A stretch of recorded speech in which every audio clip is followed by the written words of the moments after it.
How's it going, everyone? Reckless Yuki here, and welcome to my unscripted, raw product review of the XIM4. And if you don't know what this is a gaming peripheral that allows you to use a mouse and keyboard on the Xbox One, PlayStation 4, PlayStation 3, and the Xbox 360. It is a phenomenal device, and I do love this very much, especially for anyone who is interested in using a mouse and keyboard on a console.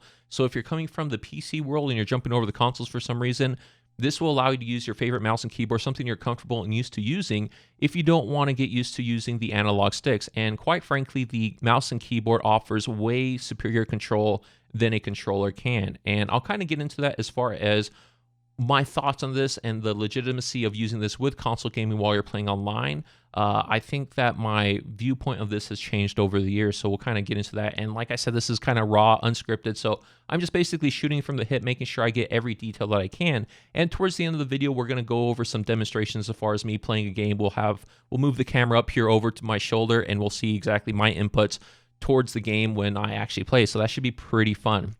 Now, my experience with the XIM is about 3 years ago when I was searching around for the best products to use to accelerate my gaming to make me not suck as bad as I used to. And I came across the XIM, and back then it was the XIM4 that allowed you to use the mouse and keyboard with the Xbox 360, and it was a fantastic product.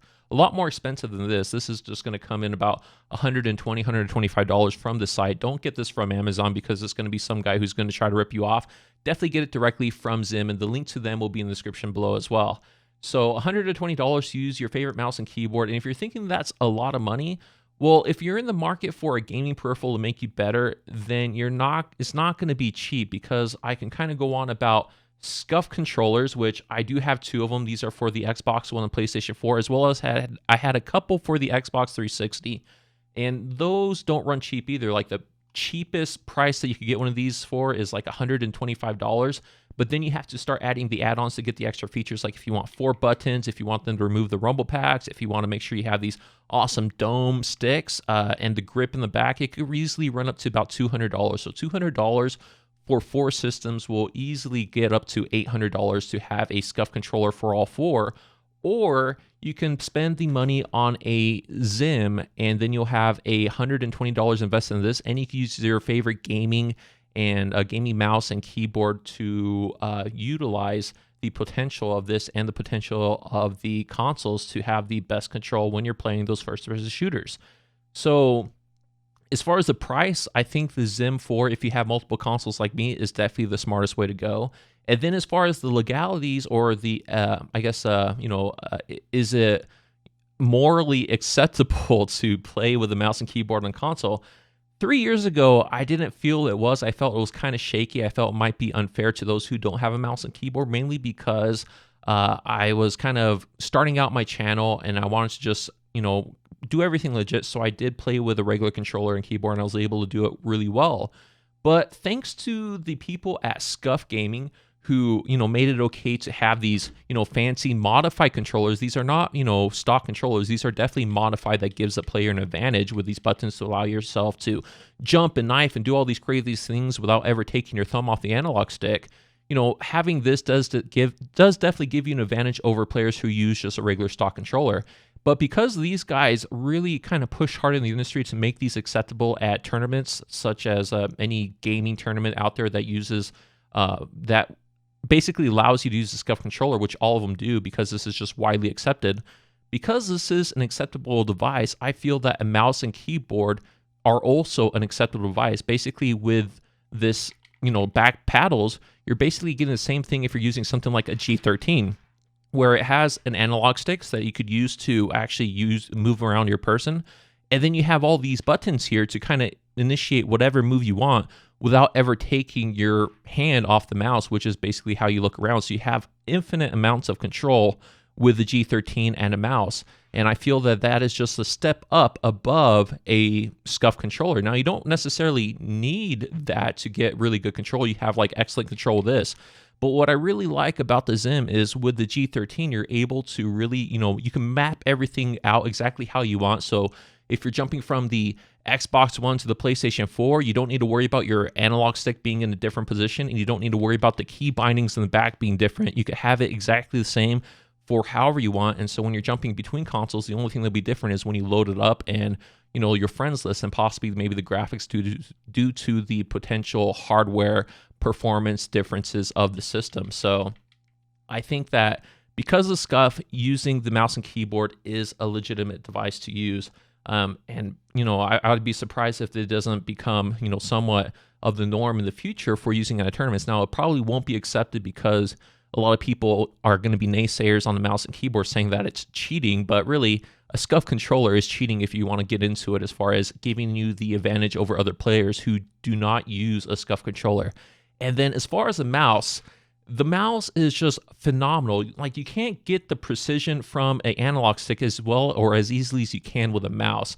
The mouse, I feel, is just a really over exaggerated, over hyper control freak, basically, because with a lot of my controllers, like, because the analog stick is just so small and little, like, I can't really control the sensitivity that I need to be able to be competitive, to kind of, basically get on target as fast as I can with this stock analog stick. Now, there's some people that are able to, but I'm not one of them. And I use a control freak. Like, again, this isn't something that came with a controller. And if you're using this, you're giving yourself an advantage over others because it allows you to control your aim easier than someone who does not have a control freak. And once you get used to it, going back to just using a regular controller is really difficult. So instead of using a control freak, the mouse is basically like the control freak. So thanks to the innovations of the guys over at Scuff and at Control Freaks, I feel that now it's more acceptable to use a mouse and keyboard, and that's what I'm going to start doing, is kind of making the push to start using the XIM when I do game on consoles, mainly because I have my console set up, and then I'll have my gaming PC back together pretty soon. As you see in the back there, those are some of my parts. I'm waiting for my motherboard to come back so I can reassemble it and get back into PC gaming, but for now, I'll just be sticking with the Xbox One and PlayStation 4 until I do get that back. But so that's kind of like my argument to those who say that using a mouse and keyboard is not acceptable. I think that it most definitely is, thanks to Scuff and Control Freaks. And I'm going to get off of that subject because I think I pretty much beat it down pretty severely. So anyways, let's move along to what this can do. Now, this isn't like the best device you could possibly have. I mean, like, it is the best one on the market. No one can match the XIM. I know that there's some products out there that have been around for a while, and some people who are trying to get into it, like the Cronus Max and this other thing that I can't remember what it's called. I know that Newegg, or I think NZIT or whatever, they did a video on it. But the XIM has no input lag, and it's just a phenomenal device. And what they do is every time a game comes out, they edit it, or they remap it to allow you to have the proper dead zone calibration. So it's not like this device does the same thing for all games. You basically have to have the correct profile installed onto it to play the specific game to actually get the correct feel. So I mean, they do a lot of hard work over at the XIM, making sure that it's calibrated for each game, for each console. So that's just kind of the dedication it takes that XIM does to make sure that their product is number one. And in order to control the XIM, and as far as your profiles and that, you need an Android device to use it, or you could hook it up to your PC to do it that. But I purchased a really crappy, cheap Kyocera event for $30 just to have an Android device that's capable of doing this, and it has to be updated to a certain Android. I can't remember what the minimums were, but it definitely does have to have Bluetooth. So Bluetooth is a requirement, and it has to be up to a certain level of the Android OS in order to use the application, in order to control your XIM4. So the application I'm using is called the XIM Manager, and it's not connected yet because it needs to be powered on to in order for it to work. And I'll show you guys that in a little bit, and then kind of just the basics of this. But I really like this. This is a lot easier than the XIM3 was when I first used it and was getting used to it. And you have like just a ton of options to kind of set up profiles, and it's really easy to use with the device. Now, this device is kind of, the touchscreen doesn't work all the time, and it kind of is a little bit cumbersome to make sure you get things set correctly. But if you have a nicer Android phone, then this will just be absolutely, like, you won't even be bothered by it. But if you don't have an Android phone, if you have an iPhone like me and you just need something cheap, the Kyocera event is definitely the way to go. You don't need to order a plan. Just like get the Virgin Mobile phone, and then just don't ever set up with Virgin Mobile. Just use the phone as just basically a small tablet is what I did. So I think that's about it as far as going over the specs and what you can do and just my thoughts on this. I think what we should do now is I'm going to actually let's just show you guys how to set it up real quick. So it's just as you see on the back here, there's like little ports. There's USB ports here, and then a USB port here, then a mini USB port, and then a button. This is what you use to sync it up and do things. But what we're going to do is this mini USB port is going to go hook up to the console. This port here is going to be hooked up to the controller, because basically it's going to connect to the controller and tell the console like, hey, I'm just a regular Xbox One or PlayStation 4 controller. And then that's how the controller accepts the inputs from this. And then these two are going to be for your mouse and keyboard. So I believe the mouse goes on this side in number 1, and then the keyboard will go on this side. So that's basically how to set it up. And, you know, when you're using the mouse and keyboard, it's not exactly the same as using it on a PC. With a PC, you're basically like free to set it up to the DPI of your choice. You can like spin it as fast as you want if you really are able to control it. But with the XIM, you're only able to go as much as the game on the console allows you to do. So when you place the game on the maximum settings for sensitivity for looking around, you're only able to go as fast with the mouse as you are able to turn with the analog stick. So when you have it on the max and you're turning the analog stick to the left, even though it's pretty fast, but that's the maximum you could turn. So if you try to like move the mouse faster than you're able to with the analog stick, it won't register it. Like it won't exceed the capabilities of the controller, is another thing I should mention when talking about the XIM4. So I think that's about it. I talked about everything I need to in this, and I'm just going to go ahead and plug this up. Then I'll show you guys the little Android device and kind of show you guys a menu, and then we'll get into a game to kind of show how it looks, and I'll change the camera up over here, right? So I'll see you back after the transition. All right, welcome back from the transition. I hooked it up and I turned on my console, so now my phone will be able to hook up with it. So I'll just show you here. I don't have any fancy device to capture the screen on the Android phone because it's just really cheap, but hopefully this will be good enough. So you see, go open up your Android device. It'll be a program called XIM Manager, and you're gonna have to download this from their actual website. I'll see if I could try to get the link to it and put it in the description below, and basically just click that, and then you'll be presented with a screen to connect the XIM. You have to do this prior in the Bluetooth menus to connect it to it, but then once it's connected, you just basically hit connect, and you see it goes up to the screen. And right now it's set at the default of Call of Duty Ghost. You hit the menu button, and then you hit load once you already set up the game that you want, and then you hit, you know, whichever game you're playing. So now we're going to be going into some Call of Duty Advanced Warfare for the Xbox One. I already set everything up, so we don't need to really go into that, but it's pretty self-explanatory as far as how you set things up, all right? And one thing you need to make sure you do when you're trying to use this is you have to go into the in-game settings and turn the sensitivity for your aiming all the way up, or else it's just not going to feel right. So that's basic setup, and now I'm going to, you know, after this next transition, we're going to change the camera to this, and I'll just show you guys a gameplay, and it should be good. So stick around after the transition. All right, welcome back from that last transition. As you see, we have some gameplay on the main screen, and up at the top left corner, you see my hands, and this is the mouse and keyboard, and we're going to pick this class for some hardcore kill confirm.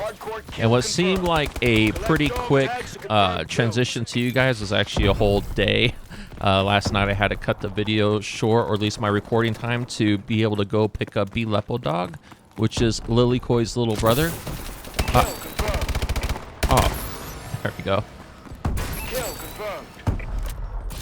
And as you see, like, I move the mouse left and right, and the character moves left and right. There shouldn't be any lag. If there is any lag, then that's because I didn't sync the video properly. But there is no lag. Oh, damn it. Where's that guy? Oh, let's kill him. Kill denied. Kill confirmed. And the aiming is just superb. Kill confirmed. Okay, so let's go back this way. And you see with this class, I'm just running and gunning. And with the mouse, I could, like, turn on people so fast. Basically, never have to really worry about it. I feel pretty good about playing this game with this.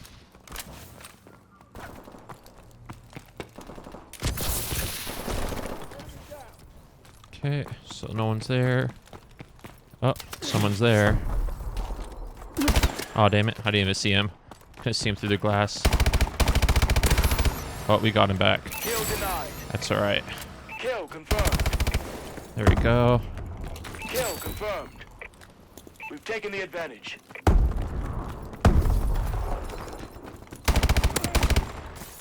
Kill Get over confirmed. here. Oh, damn it. He was waiting for me. But just rushing. None of this camping build crap. Just We've lost keep the lead. running. Kill confirmed. Kill confirmed. We're in control. Kill confirmed. Nice. Let's hope that they don't try and come after me. Kill denied. Friendly UAV above. Kill confirmed. Let's see. Are they gonna come up that way? No? Kill confirmed. Okay. Just got that guy. System hack. Ready for deployment. And let's get a system hack going because it's the most annoying kill streak ever. I love doing it to people. I can only imagine their frustration growing when I do this. Okay, saw that guy on the mini-map. Saw that guy on the mini-map. Kill confirmed. Oh, damn it. The spray wasn't working. I should have aimed down, but I didn't care. I was rushing. And left, right, pretty good. Friendly UAV above.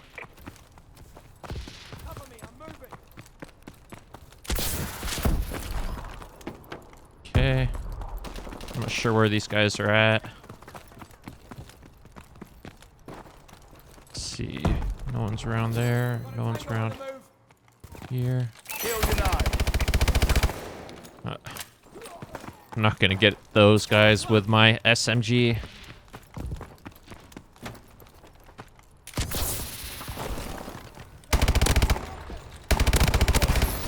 Oh, damn it, behind me.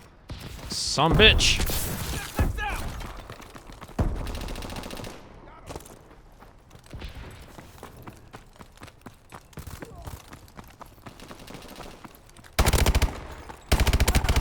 Kill confirmed. Let's see if I get this guy up here. Yep. Kill confirmed.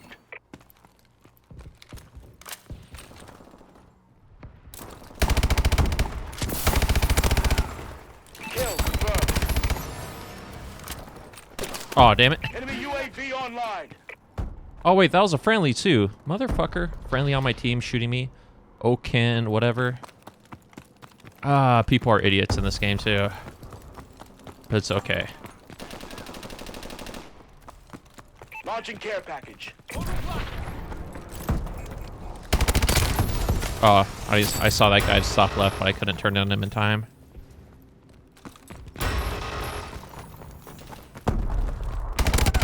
Kill confirmed. Yeah, you could have your stupid tank thing. I don't care. Nope. Enemy UAV online. Nope.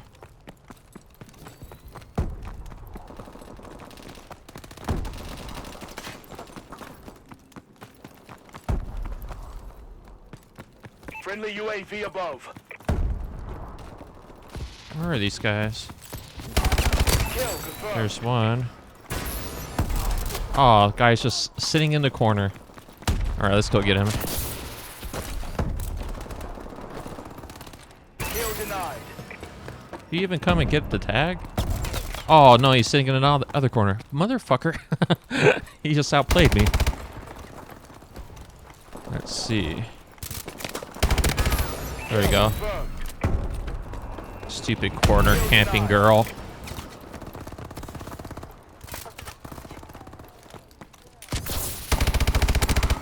Kill confirmed.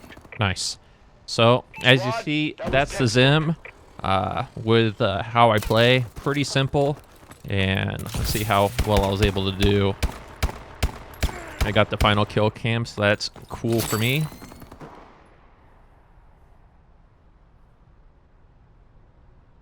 And if they... All right, there we go. So 28-9, rushing like an idiot with my own teammates killing me and girls camping in the corner. So that's the kind of gameplay that's pretty easy to do with the Zim as long as you're not, you know, you don't have like a big TV. You're able to play on a gaming monitor. then you actually have quick response times, and you'll be able to do really well at any first-person shooter. Really, the precision of this is just fantastic. So that's my review, guys. That was the gameplay, just kind of showing you guys how it works and what it looks like as far as my inputs and what I'm able to do on the screen. So hopefully you guys enjoy. I'm going to wrap it up now, and hopefully really soon I'll be able to not use my laptop anymore and get my actual gaming computer going. So stay tuned for that. And yeah, so if you liked the video, thumbs it up. If you thought it sucked, thumbs it up or thumbs it down. And have yourselves a good one. Talk to you guys in the next video. All right, bye-bye.